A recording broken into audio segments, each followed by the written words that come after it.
Et si le prochain patron du monde venait du Sénégal?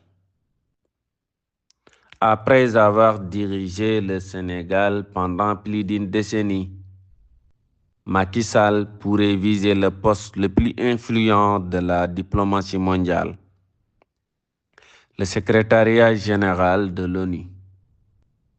Mais a-t-il vraiment une chance?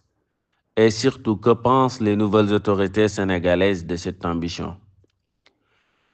Nit ki ëpp jeexital ci àdduna ci weer yi di ñëw mën na nekk sénégalais. Gannaaw boo xamee ne jiite na réew mi di Sénégal lu ëpp fukki at, président Macky Sall moo ngay kawel ay yitteem, yokk ay jéegoom teg bëtam fu sori, muy jiite kuréel gi nga xam ne mun naa ne moo ëmb réewi àddina bi yépp wërngal këpp. Mais ñi laaj, est-ce que am na sens pour jot ci poste boobu nga xam ne ay ponkali ngonk la koy xëccool? Ak lan mooy taxawaayu ñi nga xam ne tey ñoo nekk ci boppum réew bu Sénégal ci mbir moomule nga xam ne Macky Sall bëgg na ko? Topp leen ñi ci vidéo bi, yéen ñi suivre Voix des Curieux, dinañ ci def une analyse. Pourquoi le poste de secrétaire général de l'ONU est stratégique? Lu tax poste bi am solo? Le secrétaire général de l'Organisation des Nations Unies est souvent appelé le diplomate en chef de la planète. Son rôle est immense: gérer les grandes crises internationales, faciliter les négociations entre grandes puissances, défendre la paix et le développement, porter la voix des pays du Sud. Aujourd'hui, ce poste est occupé par Antonio Guterres, mais chaque cycle de succession ouvre une bataille diplomatique intense où les régions du monde cherchent à placer leurs candidats et l'Afrique estime que son tour approche. Poste bi nga xam ne moom le président Macky Sall di yootu, ki koy jiite liggéey bu rëy mooy tegu ci ay kaw waggam. Bokk na ci yim war a taxawee problème yi am ci àdduna ci xeexoo ko kiiroog ŋaayoo mu fexe ba ak dal di ci am. Waxtaan yi am diggante réew yu am doole yi mu fexe ba muy tegu ci table di tegu ci raay bi, kenn ku nekk défendre say intérêt réew waaye bañ a lor kenn. Fexe ba jàmm am ci àdduna waaye koom-koom yokk.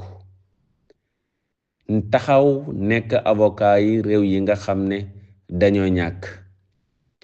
Tey poste boobu Antonio Guterres moom moo ko yore, waaye réew yi nga xam yépp ak continent yi kenn ku nekk ma ngay def kemtalaay kàttanam pour sakok jiite ko ndax am solo gu mu am solo. Afrique jàpp ne ak ayam soreetul. Pourquoi Macky Sall apparaît comme un candidat crédible? Lu tax Macky Sall dajale lépp lu nit war a mën a am pour jiite poste boobule? Plusieurs éléments jouent en faveur de Macky Sall. Yu bari daf koy jox avantage. ñi limal leen ci au moins ñett. Bi ci njëkk mooy ban? Une grande expérience internationale. Ku xam àddina la, ku yàgga dox la. Pendant sa présidence, il a dirigé l'Union africaine, jiite na Union africaine, participé au grand sommet du G20. Ñaar fukki réew yi ëpp doole ci àdduna daje yiñ den def dafa daan teew. Défendre les intérêts africains sur la dette et le climat.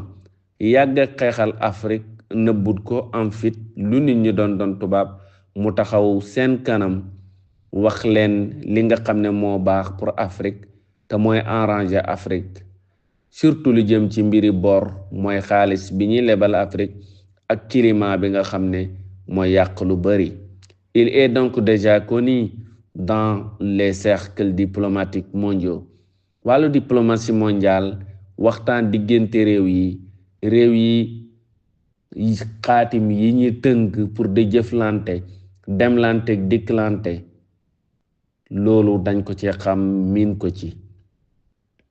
L'image d'un dirigeant modéré bokk na ci mën a maslaam ak di mën a wax fullaak fayda sans xëtër ak xataraayu, contrairement à certains dirigeants polarisants wuute lool ak ñi nga xam ne seen lépp xeex la ak xuloo ak gàjjante.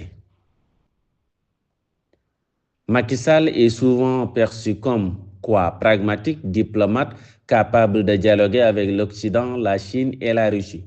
Lu jafe-jafe moo am ci moom mën a déggoog tubaab yi mën a déggoog chinois yi borom bët yi sew yi mën a déggoog Russie ñoom Poutine dof yi. Un profil que cherche souvent l'ONU te kuréel googu dañoo soxla loolu nit koo xam ne dangay tëddee njaaxaanaay doo bari farfarloo waaye doo naqadi deret. yàlla waxoon na ko yonent bi sallallahu alayhi wa sallam walaw kunta faddan ghalizal qalbi lanfaddu min hawlik.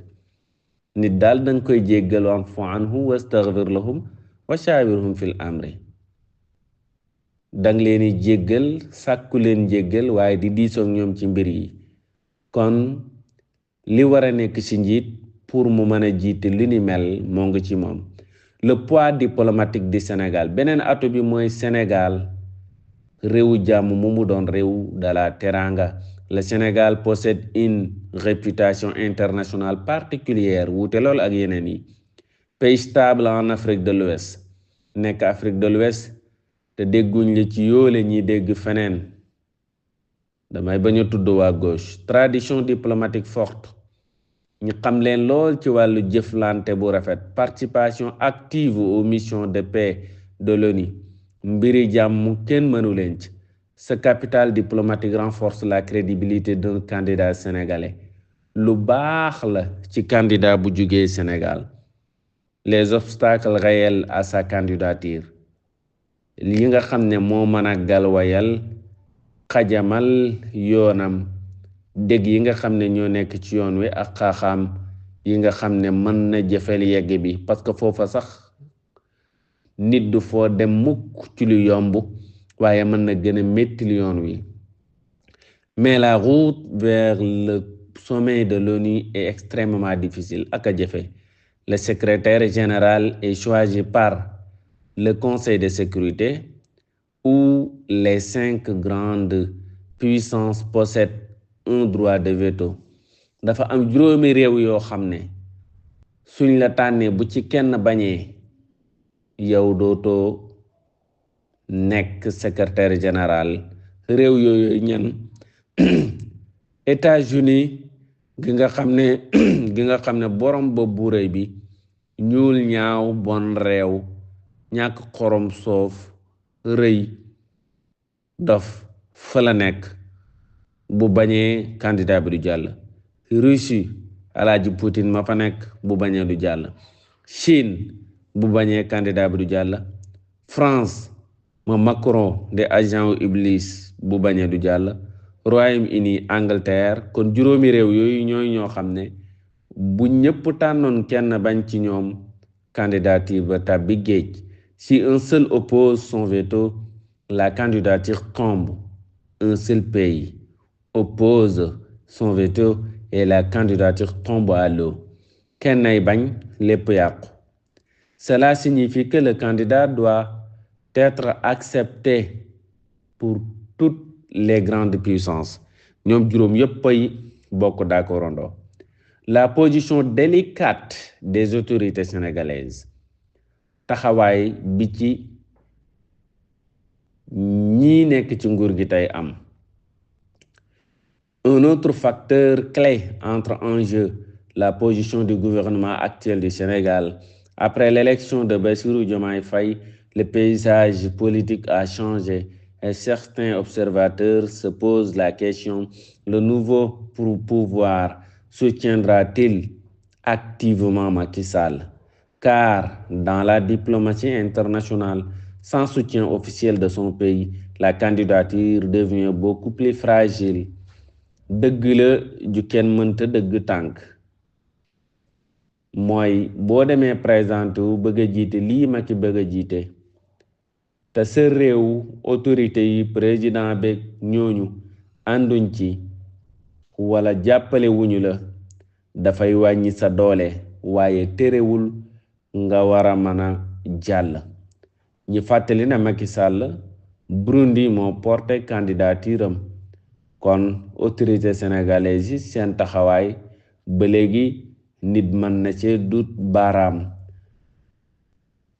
les chances réelles de Macky Sall yan chance la am pour jiite ko les analystes estiment que ces chances dépendent de 3 facteurs ñetti mbir ci la aju l'unité africaine le soutien des grandes puissances le soutien officiel du Sénégal si l'Afrique se met d'accord derrière un seul candidat ses chances pourraient augmenter fortement bu Afrique yépp àndee ne Macky lañ bëgg mu jël ko ñeneen ñi retirer seen candidature loolu dina ko yokk doole grande puissance yi ma lim mooy juróom yee Washington Amérique Pékin Chine gis nga ko Moscou muy Suisse et Paris Angleterre buñ ci d'accordé mu jàll ak nag